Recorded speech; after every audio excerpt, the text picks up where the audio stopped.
Hello, welcome to Wargamer. I'm your host, Rob. This is the Age of Sigmar Stat Center, where I look at the event results from the weekend, and I use a smattering of stats to inform my opinion of what may or may not be good in Age of Sigmar competitive tournaments.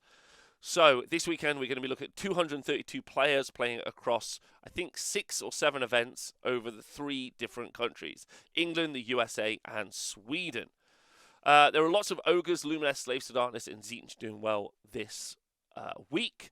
All the events are using the new GHB, and you got to put that down to the fact that there's a 6-month cycle. We all knew that the new GHB would be coming out, and so therefore the uptake on the new GHB has been quicker than it has been in previous years. So that's quite interesting. Lots to talk about. One tunnel, many masters. Yeah, there are lots of tunnels. I'm filming this live with the Twitch chat. I actually normally do this on a Monday, but I wasn't feeling too well at the end of last Monday, so I finished it off on Friday. So if there's a big weird jump in the middle where I've changed clothes, a completely different person, that's what that'll be. So do check out for that. And thank you to Ziggy and Rob. Ziggy for making sure the stats are real perfect, and Rob for sending me all this information. Which he does every Monday. So shout out to them. And thank you to everyone on the Wargamer Patreon who supports me so I can make this. If you enjoy it, let me know. Let's get on with the event result. So the first event, the largest of the week, is Bloodshed in the Shire. This is an annual event held in High Wycombe by the people from the... Oh no, what's their club name? Damn it, I did know at one point in my life. But organised by a group, there's Dan and Steve, and they have a gaming club called something that the chat will remind me of in a minute. Anyway, it's hosted here at the Art Space in High Wycombe. There we go. Lovely Phil Sprignall sent me some pictures of what it looks like inside. So some kind of classic English architecture there. As you can see, table height looks decent. Terrain looks okay. Right, so not bad all told. The Bucks Wargamers, that's who it is, the Bucks Wargamers.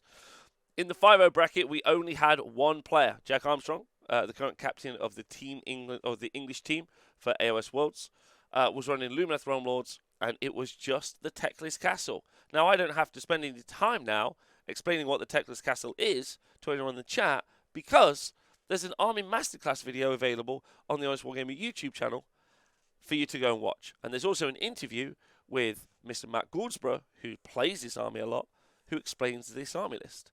No explanation needed. And that's the point of me making the Army Masterclass videos. It came into effect. Yes. So that's how he did it. Probably the best list in Age of Sigmar at the moment, with the exception of probably Gitz. 5-0. Excellent job. Right.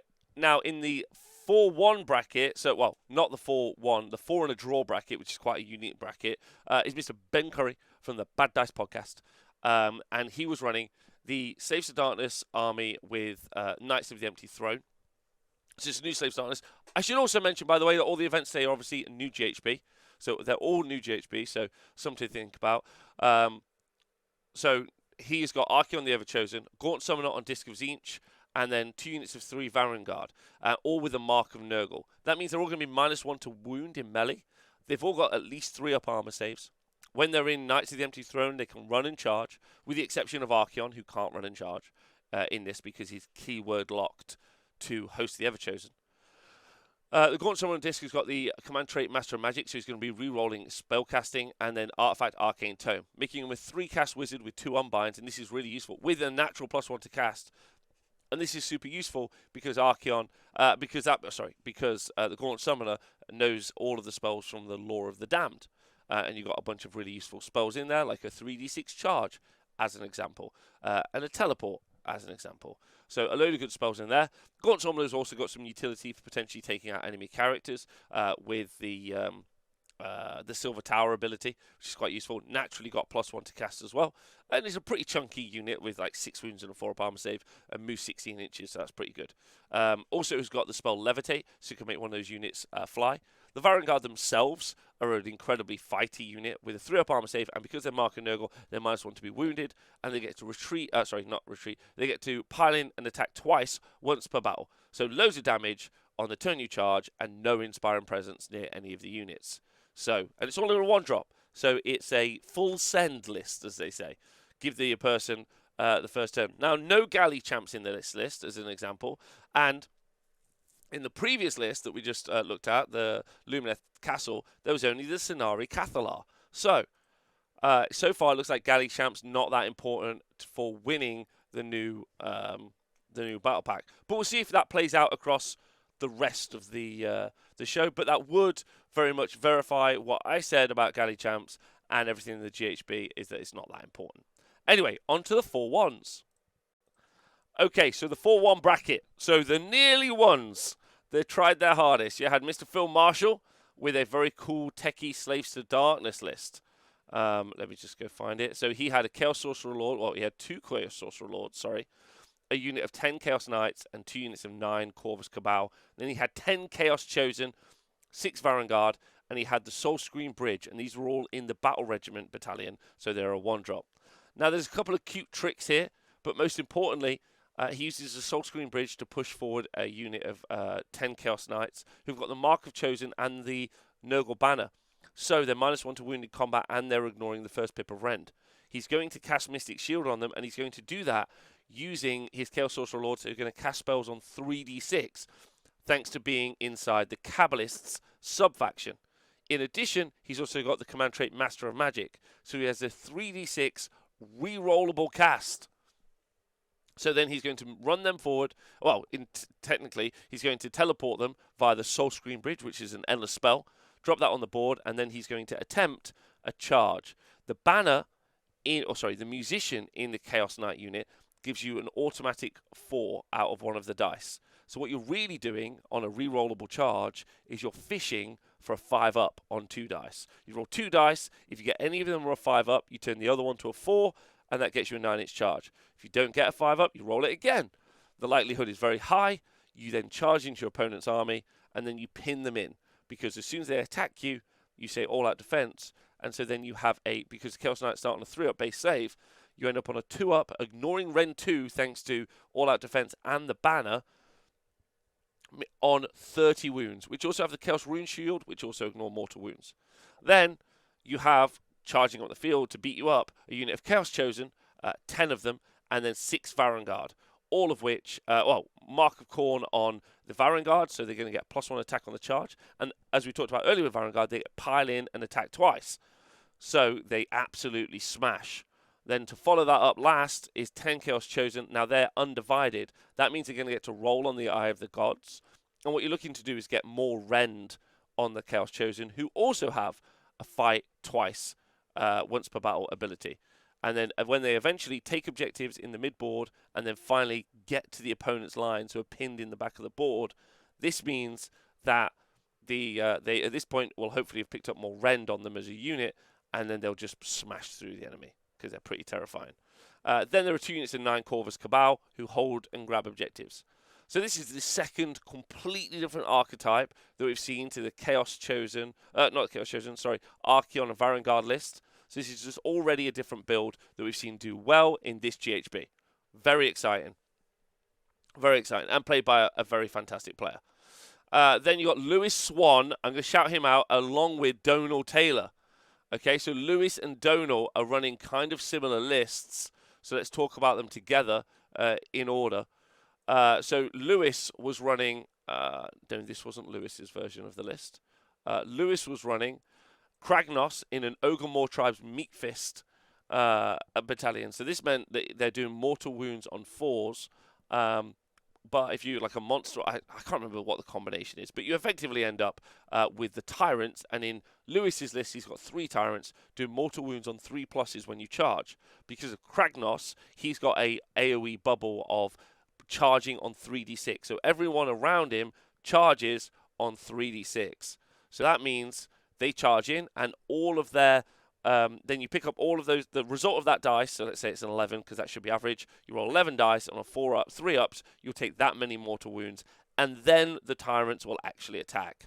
Same with Kragnos. He's going to charge in. He's going to try and kill something. And then you've got 3 units of 6 Ogre Gluttons, and he went 4-1. Shout out to him. He's from the Angel Wargaming Collective, which is funny, because so is Donal from the Angels Wargaming Collective. So they're based out of London, obviously. And his version of the list was Kragnos, 4 Tyrants, and then 2 units of 4 lead belchers, a unit of ogre gluttons, and also a unit of gorgers, or 1 gorger, sorry, in a 2-drop.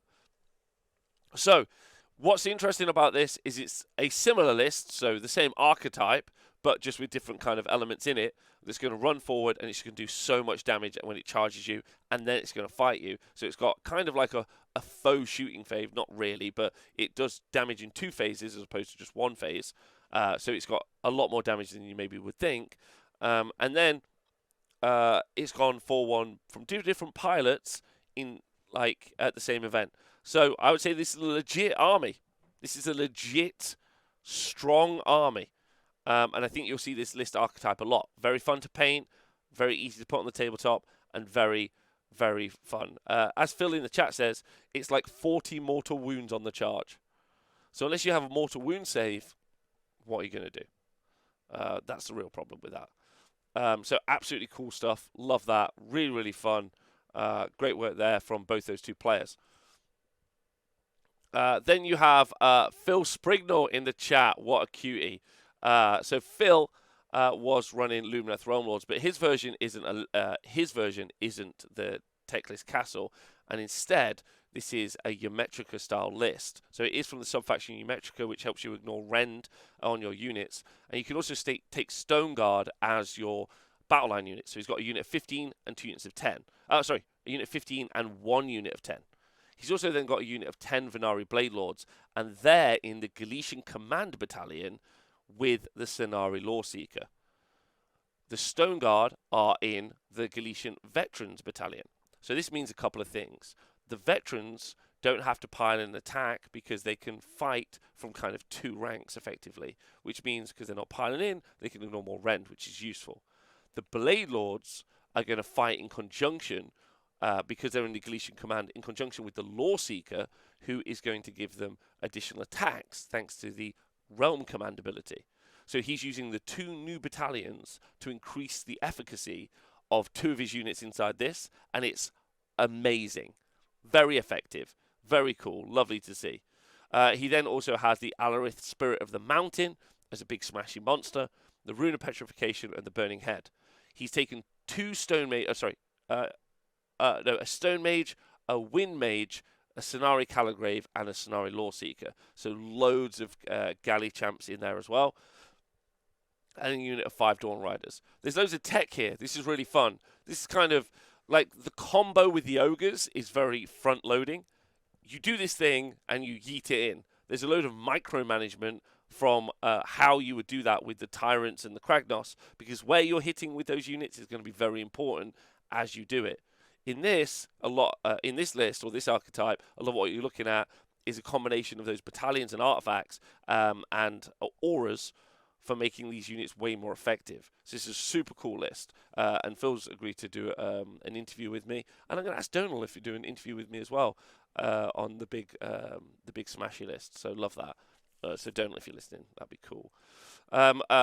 Okay, so then we have Adam Hall was also running the same Slaves to Darkness Legion of the Knights of the Empty Throne list, which included Archeon, the Gaunt Summoner, and 3 units of 3 Varangard, but these have got the Mark of Khorne. So the Mark of Nurgle doing better than the Mark of Khorne. Mark of Khorne more damage, Mark of Nurgle far more survivable. Quite interesting to see. So the longer you stay alive, the more damage you can do over time. So it's not a surprise to me that this did not as well as the Nurgle version. You're doing more damage, but you're getting hit back a lot worse. So quite interesting there. So that went 4-1. And then our last 2 4-1s is Dominic Stonebridge and Matt Gouldsborough. Now, Matt Gouldsborough was running a Sylvaneth Heartwood list with Alariel and Arch Revenant and a Knight Judicator with Gryph-hounds, 2 units of 3 Kernoth Hunters, 5 Tree Revenants, and then 5 Gossamed Archers. Now, he'd already played against this list 2 weeks ago here at my venue in Nottingham, where we run events all the time, if you ever want to come. And what he'd done here is he played the El Royal Castle, which featured in the first time of Masterclass video. And in that, he played against Matt Math Mallow, and Math Mallow was playing with his Sylvaneth, and they had a tight. Actually, sorry, that was at the Nottingham GT. They played at the Nottingham GT. I apologise, and I think Matt was very inspired by this list. So again, this list, which really is a shooting list, a very very long range shooting list that stops your opponent from charging you. So 5 Gossamer Archers, a Knight Judicator, Arch Revs, and a Lariel. Along with 3 units of 3 Colonel Hunters, is another castle-style list where that has a kind of a deep striking mechanic in Alariel, running forward, charging, and then using Strike and Fade to run away. So a very, very effective Sylvaneth list there. Matt being inspired to play that, I love seeing that. Dom in the list as well. Did I miss Mathmallow? No, I didn't. And then Dom was playing Fireslayers. So this Fireslayer list is really cool. Fireslayers in Greyfjord. He's running Auric Runefather on Magmadroth, an Auric Runesmiter, another Auric Runesmiter, a Battlesmith Auric Runeson, and a Doomseeker. Now, before we go any further, I'll just talk about the fact that Dom has taken 2 different aspects of the champion. These are the unique enhancements that you can get only on Galician champions. You get one for free, and he took a battalion, so he got a second one. The Doomseeker had the Tunnel Master one, so he's going to be able to teleport basically 9 inches away from the enemy. The Battlesmith took leadership of the Alpha, so he's going to be able to issue 3 command abilities as opposed to just one once per battle. And those command abilities are specific things, but most importantly, on the Battlesmith, it's going to be Rally, because the Battlesmith's War Scroll allows him to do a 4-up rally. So he's going to have once per battle 3 4-up rallies at once. Hello, Donal. I just spoke about you, and I was asking if you would do an interview so I can run a masterclass series on your list from Bloodshed, please, because I think people would be excited. Then there are 2 units of 10 Hearthguard Berserkers and 2 units of 10 Volkite Berserkers with Firesteel hand axes. Now, he's got a Warlord Battalion, a Command Entourage, a Galician Veterans, and a Galician Command. I really like this because I think you're going to see 2 versions of Age of Sigmar over the next 6 months. Now, you've got the very front-facing, 1-drop, pure output versions of these lists, and then you're going to see all of the battalions. Because if you can't be a 1-drop, you might as well get all of the bonuses to your army. So in this, he's got a Galician Command, which means you take 1 Galley Champ and 1 infantry unit, and he's taking a unit of Hearthguard Berserkers with the Doomseeker. Then he's got a bunch of Galician Veterans, which is Volkite Berserker with hand axes, meaning he can fight in 2 ranks, because they're 32mm bases and they're only 1-inch weapons, so they can have more output. And then he's got the Command Entourage, so he can take the Magnificent, and the upgrade or enhancement that he went for was to have multiple aspects of the champion, right? Absolutely quality stuff from Dom there, and I absolutely love to see it. So yeah, Donal, Matt, Dom, Adam Hall, Phil, yeah, I mentioned them all. That's everyone. So yeah, it looks like a cool event. It's really nice seeing. This is the most information that we've had so far for an event running the new GHB, but we got loads more to talk about, so let's talk about them. Okay, so our next biggest event was Columbus Brewhammer. Now, this is an event that happens inside a brewery, of all things, which is super cool. It's in Ohio, in the United States of America, organized by Chris Teal. Okay, they had up to 40 players playing, but I think they got to a total of 39 players. So 39 players. It was located here, and for podcast listeners, a very nice, sunny-looking complex where they brew beer. It's a brewery. There's beer on tap and there's grass outside in the middle of Ohio. So I don't really know what else there is to do in Ohio apart from drink a lot. But I assume this is what they were like. Well, we can sit outside and just drink beer. So there we go. So this is the Brewhammer event, and I think there are going to be more Brewhammer events in the future. The event was won, and our 5-0 was Mr. John Anderson, my Waffle House buddy. Yeah, we're going to listen to Sturgill Simpson in Waffle House. Just have a great time. He was running Lumineth Realm Lords in the sub-faction Helon. He had Teclis, a Cathlar, and a Wind Mage. A unit of Wind Chargers, a unit of Wardens, a unit of 2 units of 20 Sentinels, and they had a Umbral Spellport, Ravadax, Astral Shards of Alagar. No, he didn't get me onto Sturgill Simpson. I've always been into Sturgill Simpson. Sturgill Simpson is wicked. Huge fan. Right, so, and then my point is, if you would like to find out how to play this list, Army Masterclass available on the Honest Wargamer YouTube. If you want to go check it out, I'll include it in the show notes so you guys can all check it out. So well done to John. He absolutely did it. Let's go. Great work to him. In the 4-1 bracket, so didn't quite win the event, but tried really hard. You got one of my good personal friends, Jeff Campbell Crawley from Cobra Kai Never Die. Now, I'm not saying that I just put up an interview about this list, but I literally just did it because I'm fucking brilliant at Warhammer. That's why. Sorry for swearing. Right? In this, he was running a Sylvaneth list in Oakenbrow. You fight at the top bracket when you're fighting with your monsters. And guess what he's got in his list? A Spirit of Durthu, a Tree Lord Ancient, and an Arch Revenant. Another Arch Revenant. Why is it important? Spirit of Durthu, teleport through. Smash stuff off. If he hasn't taken 13 wounds, he's going to be fighting at top bracket, which means damage 6. Rob, how's he going to teleport? He's got a Tree Lord Ancient in there. That Tree Lord Ancient is going to drop him a free tree in the middle of the board, which he can teleport to and from. He's then got 3 Battle Line Tree Lords. They're more of a shooting unit. If you don't know what that means, that's a great joke. Shooting units. Fight at top bracket. Then he's got Spike Swarm Hive, and he's got the Battle Regiment. Spike Swarm Hive means that he's going to be able to charge with +3 with that Spirit of Durthu as he teleports through the woods. Arch Revs are great galley champs. They're very fast. They don't count as mounted, and they move 12 inches. And then he's got one of them as stubborn as the Rhinox, so it's going to count as 10. So he's got the ability to yeet forward and then take something especially good in new GHB. This is a great list. This is not, in my opinion, this is a 3-2 army, but he's pushed it up to a 4-1, and I think that's incredible work from Jeff. Dreicher in the list as well. You could replace Dreicher if you want with a Warsong Revenant. That works just as well, in my opinion. Means you take a lot of the casting off the Tree Lord Ancient. Amazing list. Then you've got Nicholas True pushing forward Stormcast Eternals in his army. Very cool list. Astral Templars. Night Vexilla doing all of the damage at range. Then he's got, and he's also got the Tunnel Master. So after he's once per battle done his mortal wounds in AoE, he's teleported into the objective to go grab it for that easy battle tactic. If you're not using your book battle tactics, one of the battle tactics is you take an objective not wholly in your territory. I forget what it's called right now, but you do it with a Galician champion. You do that with Tunnel Master. I expect to see this taken a lot. Knight Draconis in the list, Master of Magic, Arcane Tome, reroll cast, turns him into a wizard. He's got Celestial Blades, so he's going to be looking to do +1 to wound on his unit of 4 Stormdrake Guard.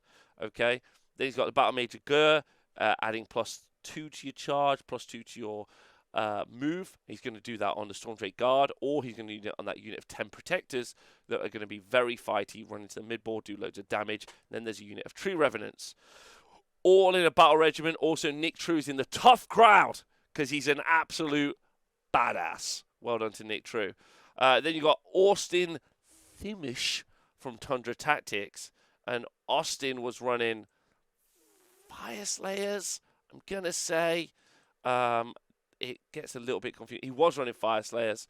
Sorry, BCP's new output's a bit weird. Runefather, Magmadroth, Runemaster, Rune Smiter, Rune Master, Runefather, or at Runeson. Then 2 Magmadroths on foot, a unit of 10 Hearthguard Berserkers, and then a Flame Splitter and a Molten Infernoth. And he's got the Command Entourage and a Battle Regiment. Then in the rest of the 4-1 bracket, you had Jack Carwood from Cobra Kai, and Jack was running Slaves to Darkness Kabbalist list, which was a little bit different. Chaos Sorcerer Lord and another Chaos Sorcerer Lord, and then 9 Unmade, 9 Corvus Cabal, 10 Curse Knights with a Mark of Nurgle and a Soul Screen Bridge, 6 Varangard and 6 Chosen.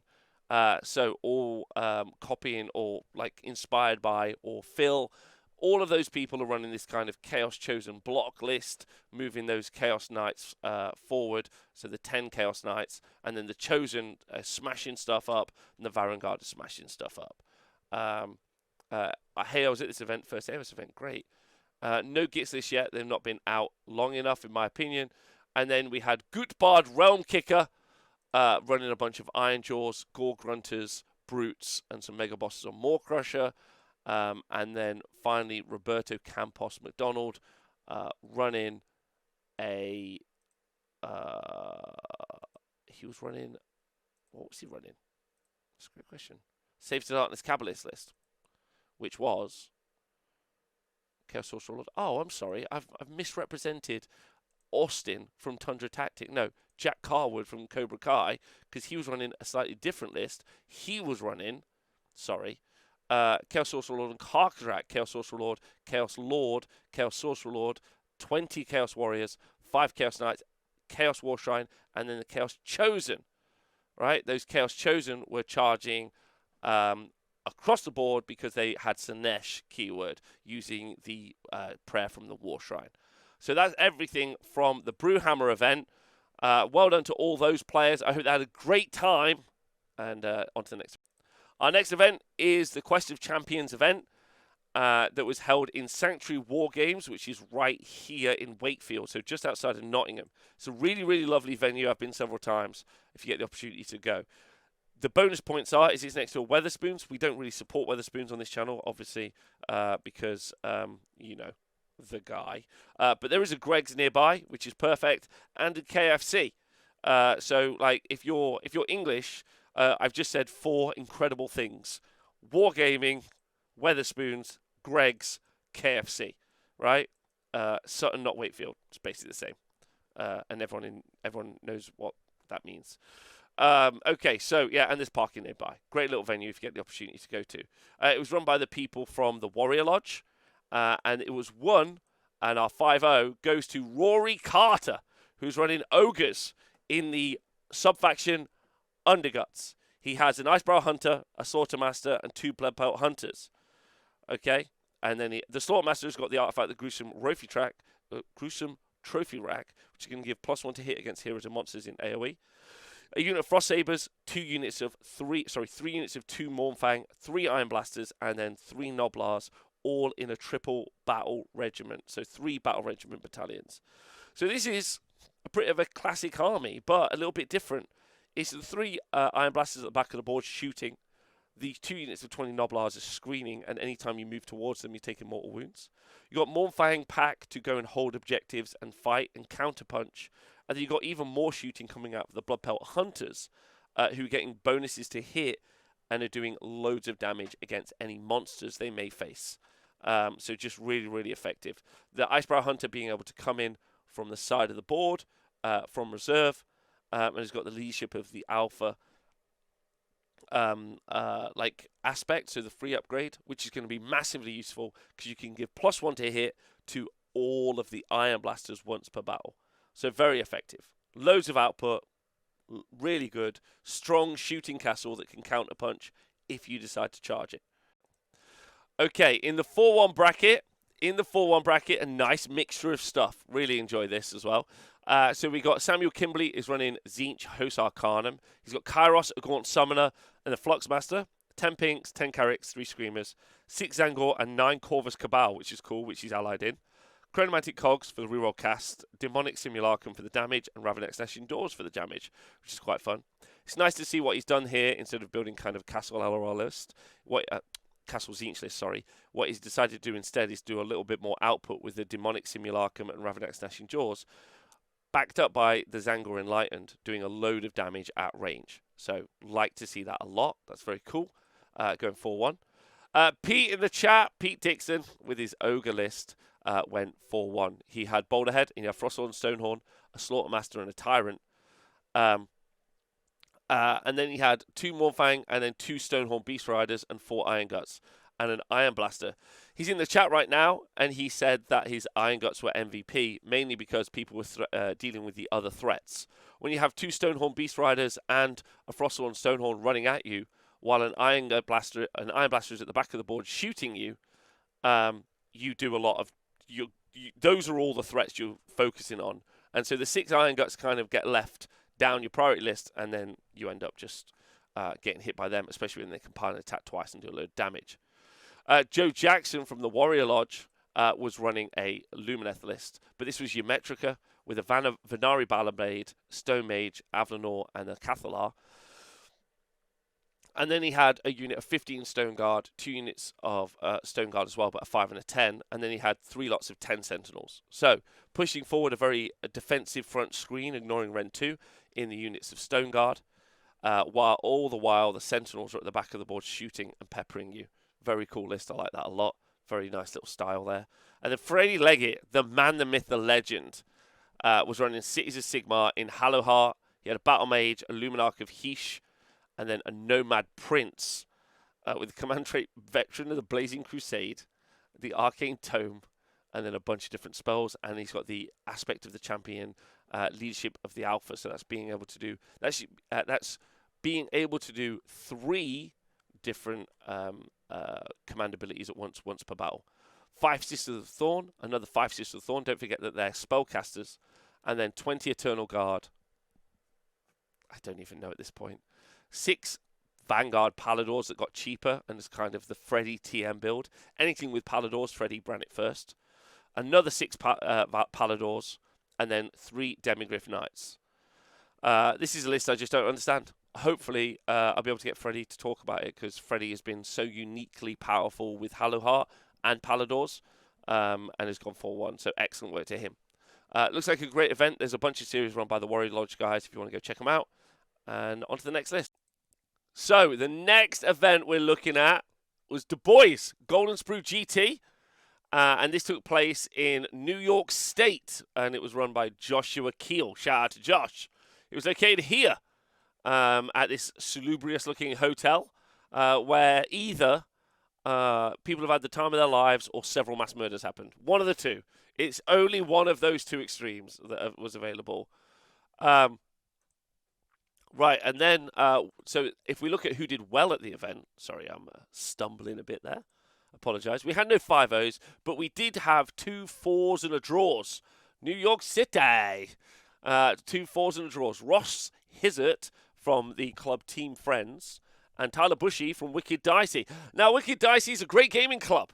Big fans of the Wicked Dicey, because they're wicked nicey. And I haven't heard of Team of Friends yet, so well done to Ross Hizzert. Ross Hizzert was running a Uruk Warclans Big War. This is where you amalgamate the 3 different armies that you can find in the Uruk Warclans book: Ironjaws, Bone Splitters, and the Kruleboyz. And the Kruleboyz is the Kruleboyz are cruel because they're cruel to the players who play them. Then you've got a War Chanter, a Killer Boss on Nashtooth, 2 Wurgog Prophets in the list, a Breaker Boss on Maya Brute Troggoth, then a unit of 5 Ard Boys, another unit of 5 Ard Boys, a big unit of 10 Brutes, and then 1 unit of Gore Grunters and a Manskewer Bolt Boys. And then a unit of Soulsnare Shackles and the Burning Head. So, a pretty strong, competent army there. It's got a range of different units. The Brutes, don't forget, make it so 1 or 2 wound models can't hold objectives. Gore Grunters are going to yeet across the board. So yeah, very, very effective. And it gets better as the game goes on because it generates more war points. Therefore, the army generally becomes more buffed. But the tempo of that is maybe a little bit too slow. And you don't get some of the best buffs until maybe later in the game. Then also in the 4-1 draw in the 4 and draw bracket is the Sons of Behemoth Stomper Tribe. So this was run by Tyler Bushy, and he's running a War Stomper, a Gatebreaker, and King Brod. Now they have not done well so far in this General's Handbook at all. They've been really struggling, and so it's nice to see them getting a 4-1. There isn't much to say about a Sons of Behemoth list other than they go stand on objectives and beat people up. But I think it's really great that Tyler's done so well with it, so congratulations to him. Okay, so in the 4-1 bracket, we have some pretty great players, and we've got some pretty great lists. We've got Zachary McComb, Ryan Muskoff with Maggotkin of Nurgle, and then Travis Pearson with Ogres. Zachary is running Sylvaneth. So in our Sylvaneth list, it's Heartwood and it's Goran, and then he's got an Arch Revenant, a Warsong Revenant, a Tree Lord Ancient, 2 lots of 5 Tree Revs, and 2 lots of 3 Colonel Hunters, and then he's got the Kronspine Incarnate of Gur. I'd like to say that there's a unit inside Sylvaneth that is like the Kronspine Incarnate of Gur, but not really. You don't have an unkillable unit in which the Kronspine Incarnate is, at least for a singular turn. But you do have a lot of units that I feel like Sylvaneth is one of those armies that struggle a little bit with the double turn because they have units that have that kind of like defense in wound depth. So you hit them and then they rally a few of them back.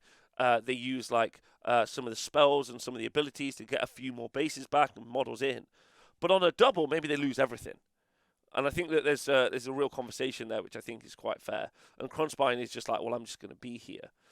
He's also got the Horrorghast and the spell, 70 points. I would expect to see the Horrorghast to come back into the meta a lot right now, mainly because I think it's fantastic. I think it's a really great spell, and I think it's very, very effective into some of the upcoming armies, which are going to be a real issue, like Gits, but also into Slaves to Darkness. Not a bad shout, especially because of their elite output. Anyway, great little list there. On Maggotkin and Nurgle list was using Blobe, Orgots, Lord of Affliction, Sloppy Barpiper. So stopping that piling is really good. But again, I expect to see this a lot this season, is the Tunnel Master aspect of the champion, mainly because you're going to be able to do that first turn battle tactic where you teleport onto an objective that's outside your territory and you achieve that battle tactic. And you can kind of just throw the model away then. And also in the counterplay, i.e. when your opponent goes to take that objective back, they're going to kill Sloppity Barpiper, and then turn 2, that opens you up to eye for an eye. So it's kind of like a 1-2 trade that's actually always in your benefit. But some lists can't afford to just throw a Galician champion onto an objective and just lose it in some way. So, but aspect of the champion, pretty interesting for the teleport. I really like that. Really like that. Also, Rot My Creed in this list. Oh, sorry. There's 2 units of 3 plague drones. That's 18 wounds on a 5-up armor save, 5-up ward. They're pretty cheap for 200 points. Like, again, a lot of wounds that you've got to punch through. And while you're trying to punch through them, you're taking all of those disease points. A unit of Pushkal Blight Lords, they're a little bit more outputty. Then you got a unit of 3 Nurglings, and you got 10 Rotmire Creed. I don't know why we don't see more Rotmire Creed in Nurgle armies, to be honest. I think that they're so good. Legitimately fantastic. And we do see them often, and sometimes maybe you only need 1, but I don't see why you don't see a couple of units, to be honest. And then you've got double battle regiment for the army, so it's a 2-drop. So I got a real thought about this at the minute. I think you're either a 1-drop or you really take advantage of all of the new battalions that you got access to, and you go for like being a 7 to 8-drop. I think that's the real. But you also have to make sure your army can obviously do stuff in the first turn, and as you can see, this list is literally built to do that. 2-drop, so won't get the choice anywhere near as much, but Tunnel Master on Sloppity means they get given the first turn, they're going to score objective outside their territory, they don't have to unpack their castle, they achieve a battle tactic, and so giving the first turn away, being given the first turn doesn't really affect them very much. So that aspect of the champion is literally, you don't have to be a 1-drop because of aspect of the champion, ignoring the fact that you get alpha struck by powerful armies. Like, I think that's going to become the better one, but not for 1-drop armies. And then you've got Frostlord and Stonehorn. So this is our Ogre list that also went 4-1. And this is 2 Frostlords on Stonehorn, a Butcher and Icebrow Hunter, and then 3 units of 2 Frost Sabers, and then 3 Iron Blasters in a Battle Regiment and a Command Entourage. So it's 7 drops. That Command Entourage has got Magnificent, meaning you've got 2 mount traits. Metal Cruncher and Rotmane Eldar. And as has been pointed out by the chat, this is just hyper efficiency. The Frost Sabers being battle line because the Icebrow Hunter is your is your general, means that you're really shaving as few points off in the tax that is the battle line, and then the Frostlord and Stonehorns are just there. Bang. Absolute output, in my opinion. And I think this is legit. Like, there's no fat on this list, which is funny because it's an Ogre's list. Please like and subscribe. and then, this is really, really excellent. I would play this list. There's nothing in this list. Again, aspect of the champion, Tunnel Master. There's nothing in this list that I don't think is bad. And I think this is really excellent. Really, really love this list. So yeah, really, really good. Looks like a cool event. Hope everyone had a great time. Shout out to everyone at that event. Just for everyone in the UK, just so you know, this event was £70 if you use the conversion rate. To work out the price of this event. Just thought that was a thing that I should point out. And on to the next event. Next up, we're going to CaptainCon, which was held in Rhode Island at, for podcast listeners at home, a Crown Plaza hotel, which looked like it's converted from an insane asylum, which makes sense because the event was won by Julian Assange. See, I made that sound like I said Julian Assange, but like it isn't that. It's Julian Lesage, who's an ex-War Machine Hordes player of some note. And he played with the Kharadron Overlord's army that's from the sub-faction Barak Zilfin. Now, he had an Engine Master, an Archanaut Admiral, a Engine Master with dirigible suit. He had an Aether Chemist and an Aether Navigator. The important part about this spell, about this list, is his Aether Chemist had a spell in a bottle, and what he's able to do is put a spell in that bottle, unsurprisingly, and he put the Purple Sun of Sheesh into it. Now, what's great about the Purple Sun of Sheesh is that it makes units within 6 inches reduce their save by 1. Now, one of the weaknesses of Kharadron Overlord's army for a long time has been the fact that it's only Ren 1. As Age of Sigmar 3 came out, and we got the change to Mystic Shield, which allowed you to add +1 save to a unit, plus the generic command ability All-Out Defense, which can be used in the enemy shooting phase, they effectively lost 2 pips of Rend. So they went down from Rend 1 to Rend 0 to actually their opponent getting +1 save. Now, with Purple Sun being thrown at their opposing army, they get +1 back. So they get to reduce the save by the opponent by 1 because of the debuff aura. And then a double turn of the shooting from everything available from the Kharadron Overlord's army, which included a frigate, 2 Archanaut companies, an Ironclad, and then 10 Thunderers and a Gun Hauler. You're able to do all those extra bits of damage. And that's really how the list works. Other than that, holding the primary with this army is always a massive challenge. And going 5-0 with it is a legitimate achievement, and he should be super proud of himself, and congratulations to him and everyone at the event. In the 4-1 bracket, we've got some pretty interesting lists. The first one is Daniel Riker, and he's playing with a Lumineth Realm Lords Helon Castle list. As I've said before, there's an army masterclass on the Honest Wargamer YouTube. You can go check it out. Well done to Daniel Riker. Excellent list. One of the best lists in the game. And then a list that we've seen do well this week, and we will continue to see do well in the future, apparently. Thank you to Big Sexy 617 in the chat who played this list at this event. He's running Ogre More Tribes in a Meat Fist, which means you do mortal wounds on 4s or +1 to the. Or it's a +1 to whatever it is when you do the Ogre charge. Now, he's got Kragnos in the list, meaning the whole army is getting 3d6 to charge as opposed to 2d6, which takes the average from 7 up to 11 on the charge roll. Then he's got a Tyrant, who is a wizard thanks to the Arcane Tome, and he's taken the endless spell Laquan the Soul Seeker. The Tyrant can go in the boat, move up the board, get out the boat, then move, meaning he's even closer to the opponent. And then he yeets it. And as Aristotle points out, thanks to Mark in the chat, in order to delete it, you must therefore yeet it. And that's not all. And Kragnos is obviously charging 3d6 as well, but that's not where we finish.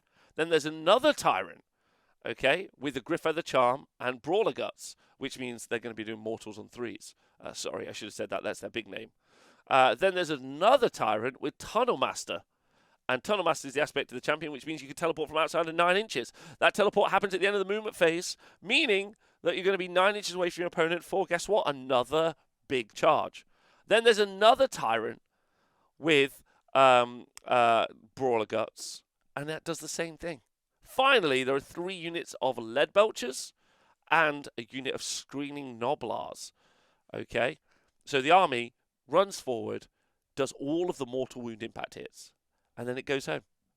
It's devastating. Powerful, meaty, strong, maybe utterly insane that it's doing so well as a list.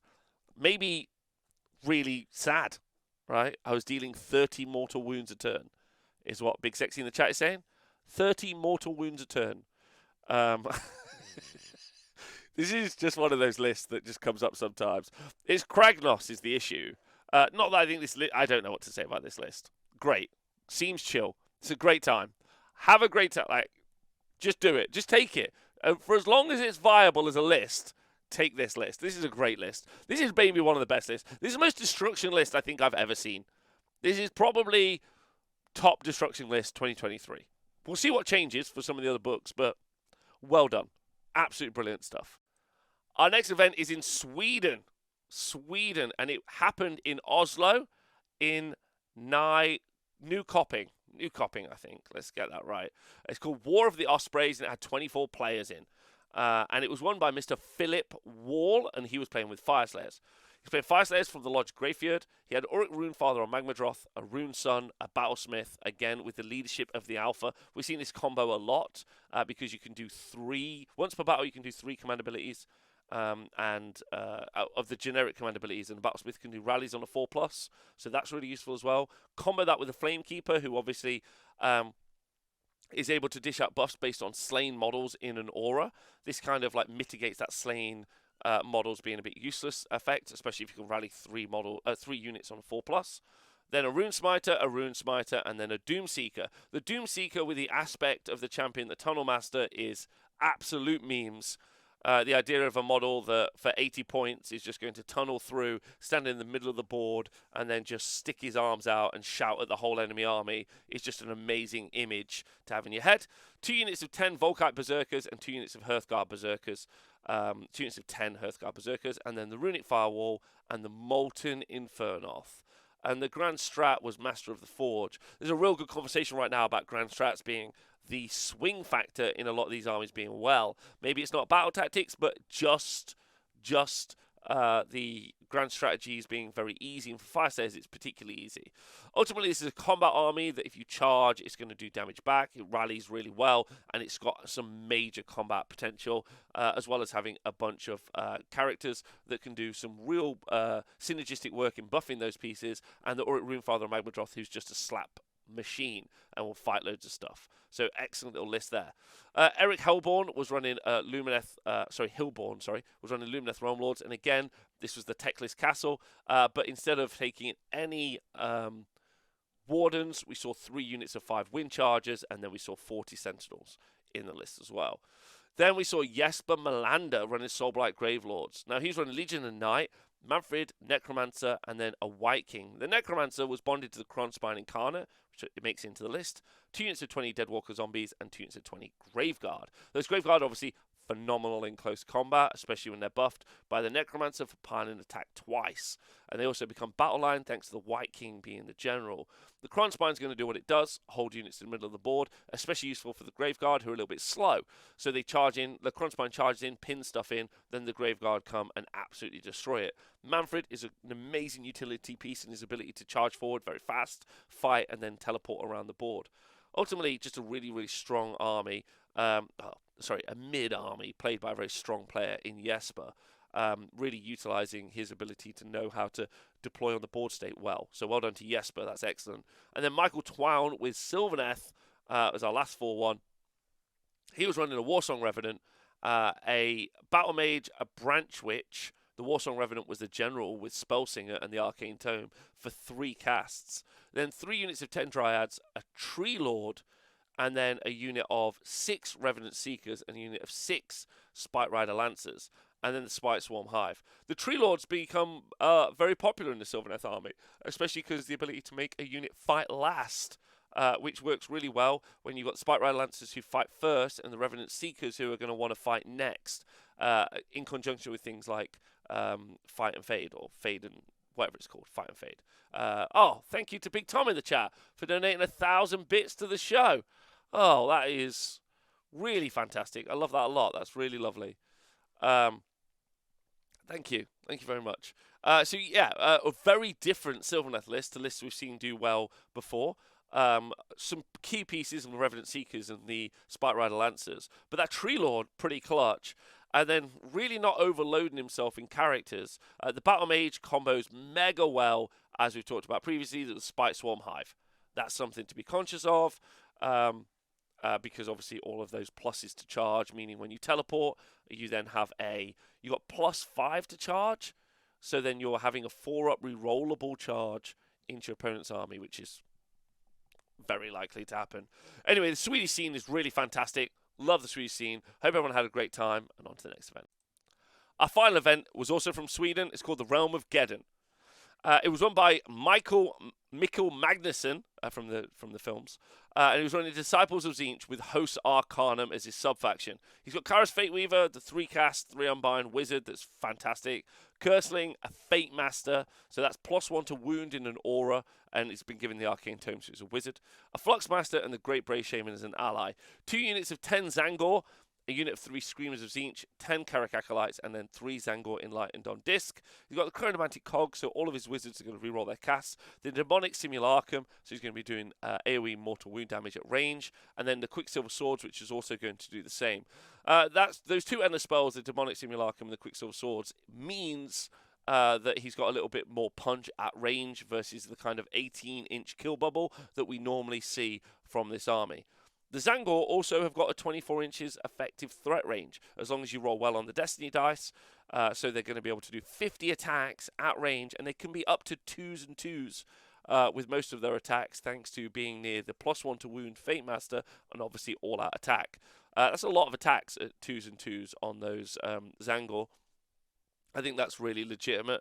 And then you've got the Zangor Enlightened on disc that have got even longer threat range because the Zangor can run and charge, by the way. Zangor Enlightened have got their 16-inch base move plus a 12-inch charge coming out from the Destiny dice, which also will achieve a battle tactic for Tzeentch. So ultimately, they've got some like real first-turn punch in combat from the Zangor Enlightened on disc or the Zangor on foot. They also do mortal wounds at range thanks to the Zangor banner, which is going to use the wizards in range to do mortal wounds at 18 inches. Legitimately a good list, very well played. It's a 2-drop, and then we've got the and that's how it plays. Now finally in second place, and our only 4-1, is Daniel Turtle with the Ogre Moor tribes. He's running Meat Fist. He's got a Butcher, another Butcher, and then he's got, by the way, one of those Butchers has also got Tunnel Master, very common. He's got a unit of Iron Guts, which, along with one of the Butchers, has gone inside the Galician Command Battalion, and then he's got 3 Iron Blasters, another unit of Iron Guts, and 3 Lead Belchers. 10 drops. And that is everything from the first weekend of like big new GHB events. And what do I think? What is kind of my conclusion for the meta going forward? Obviously, we don't know what Beast of Chaos and Glyphosate Git's effect are going to be on the meta themselves. Now, but one of the things that we have seen from the very start of the season is this big disparity between 1 drops and many drops. And I said on stream, but not part of this show so far, that I think that maybe the Battle Regiment isn't the best course of action. Now, obviously, if your army is intentionally an alpha drop kind of archetype, the 1-drop's going to be very important as well.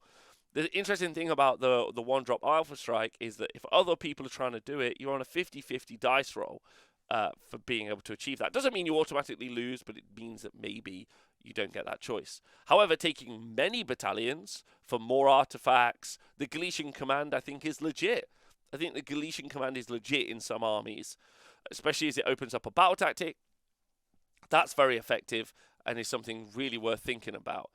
And so I think that's quite interesting. More battalions means more artifacts, more choices, and more utility inside of the game. I think that's really, really interesting right now. Tunnel Master is going to be very popular. I think the Battle Reg will continue to be popular, don't get me wrong, but I think that there's a real conversation about having more battalions and less battalions. Strongest armies in the game, Lumineth, Slaves to Darkness, probably Gits, but we haven't seen that yet, so can't wait to see that. Ogres, also very, very effective in the game right now. Artifacts that are going to be very common, Arcane Tome, Master Magic still, and then we're going to see that Tunnel Master a lot. It's quite interesting seeing every time Leadership of the Alpha can be on a Fireslayer unit that could do 4-up rallies. We've seen that a lot. So it'll be an interesting choice for Git's armies. But I think Tunnel Master really opens up the game. Battle Reg was so strong, Tunnel Master opens up an immediate turn 1 battle tactic, and Battle Reg Castle armies are going to struggle maybe to achieve that first turn battle tactic. Really, really interesting right now. Really interesting game state. Excited to see what the events are from results are from the future. Obviously, armies that are strong are just going to be strong. So that'll be interesting as well. Anyway, hope you enjoyed the Stats Center. The stats are on the website. You might not be able to access the website at the minute because the website is currently being updated. But if you do get the opportunity to go on and check out the website when it is updated, so thehonestwargamer.com, there will be a stats page and a stats blog coming soon. And there's merch and other stuff, so you can go check out that. Thanks for tuning in. Like, subscribe. Please share it with your friends. Hope you enjoyed it, and thanks for tuning in.